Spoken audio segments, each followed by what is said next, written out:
I'm very pleased to be invited to send greetings to the symposium. I think it's a wonderful thing, and I'm very sorry I can't be here in person. But of course, I heard about Rome from my father since I was a very small child, and he talked to me about all the great buildings of Rome, the Pantheon, the Baths of Caracalla, Austria, all the things that inspired him when he was here in 1929, and then when he came again.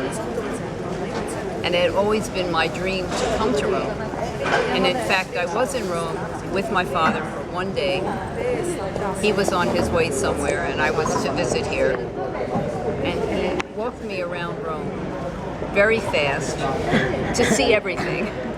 He didn't know, you must see St. Peter's, you must see Michelangelo, you must see the Baths of Caracalla. No, there's the Argentine. No, we have to go here. So we had a lot of fun. But I think the buildings of Rome were very important to my father, and the reason he talked to me so much about it was that he always hoped to build buildings that would inspire people long after he was alive, just as the buildings of Rome spoke to him so many centuries after they were built.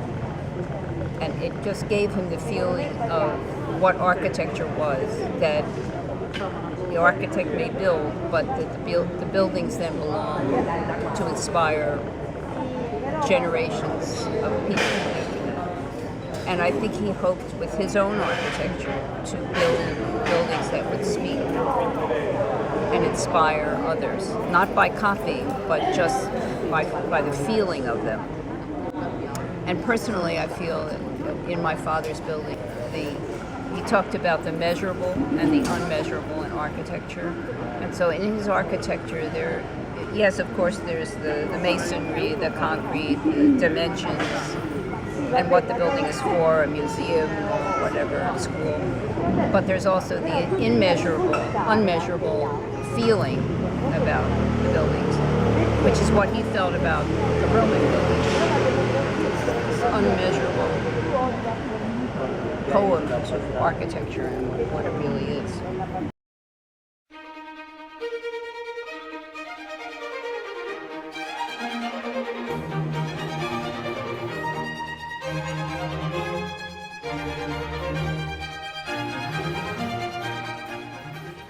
My father kept a map of that map of Rome, the Pyrenees map, which is really a fantasy, but that was on his wall in his office, wherever his office was. They have a copy there just to show what he was inspired by. When we're sitting and having breakfast, he's speaking to me about the Baths of Caracalla, about Ostia, about the Pantheon. So I waited until I was 22 to come here. But all my life I heard about it.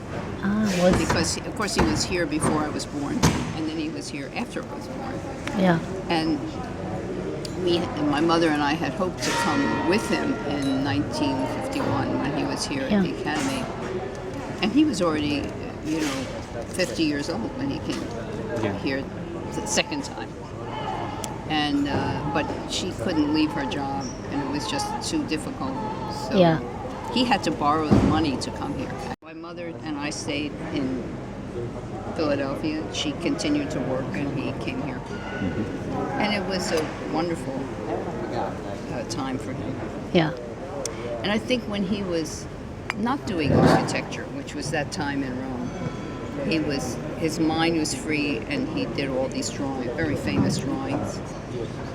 Because he wasn't drawing architecture, then he was free to just have his mind